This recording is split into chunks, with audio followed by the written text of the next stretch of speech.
I want to speak on the black unity you talk about. Do you think that, like, do you think should black people prioritize the black community, even if it means like they lose out on something or they get, well, I want to say hurt, but like maybe financially in like a financial crisis because they're trying to go for black unity? Do you think they should focus on themselves first or on the community? Because you always talk about that. Mm-hmm. That's a good question, but you always put too many words in your question. I know. I'm just trying to make sure you understand what I'm saying. You know I'm of genius level intelligence. You don't have to explain it that much. Okay. So just re-ask the question for me. Should black people prioritize the black community, even if it means losing out on things themselves? Yeah. I mean, every other community does it. White people, Jews, Indians, Arabs, all these communities come together and sacrifice individually something for the whole collective. Black people shouldn't be no different. We should go ahead and do what we can individually to help us as a people to thrive and to progress. And this is not like new. You know what I'm saying? There's been so many black leaders that came out and said we need to unite so we can start forming some type of change to make our future for our children better. And it's as simple as that. If you don't want change for yourself, you should want change for your child. Okay. So how can a black person right now, like just watching this video, contribute to black unity?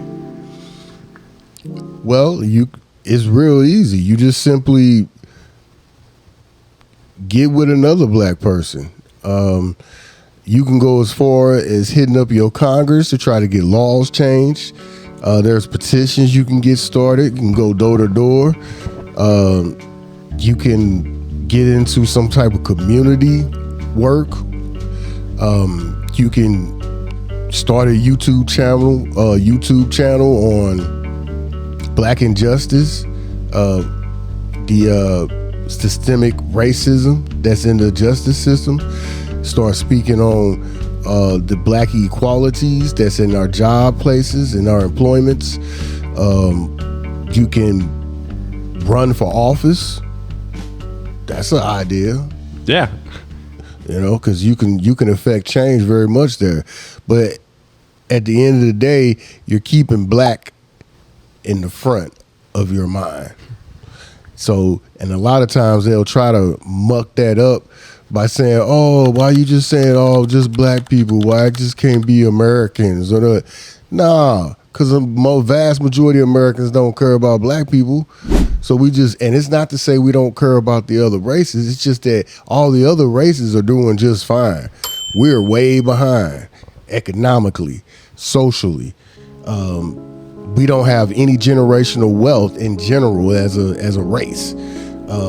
Then we got all these crooked laws from slavery that they still got on the books that we ain't doing nothing about. We sitting back and allowing them to treat us the same way they did back in the slavery days, even allowing them to have laws on the books that was written in the slavery days.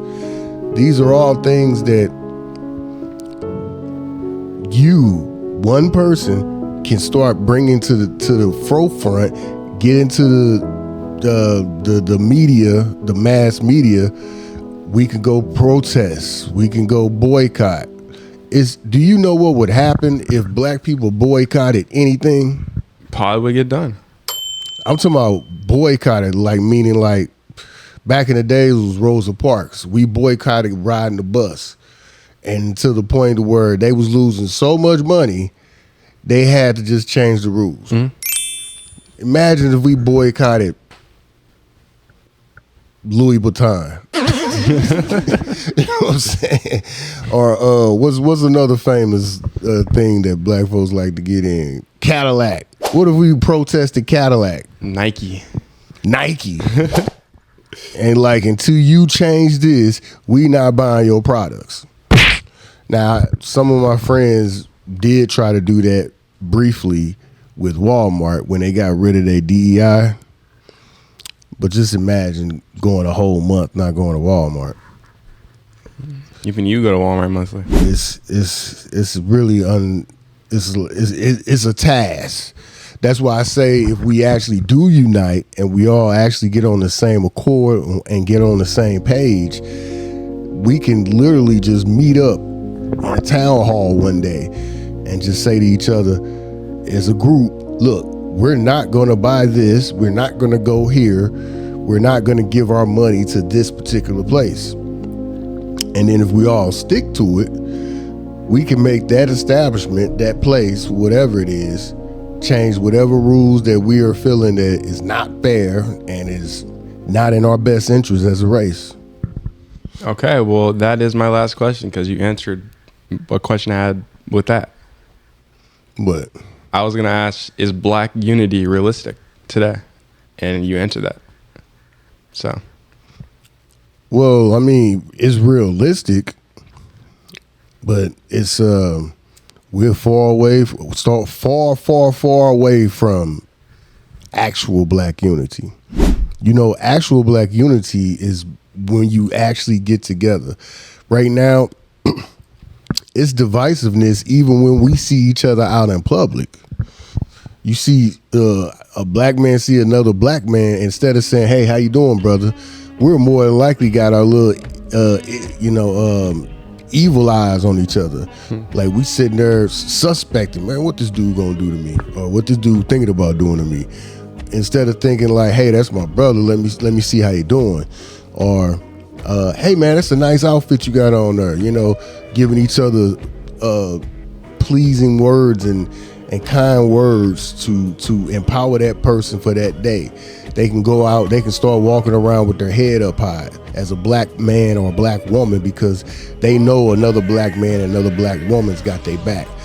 I've been at jobs to where everybody was cutthroat. And most of the people that was cutting each other's throat was one black person to another black person.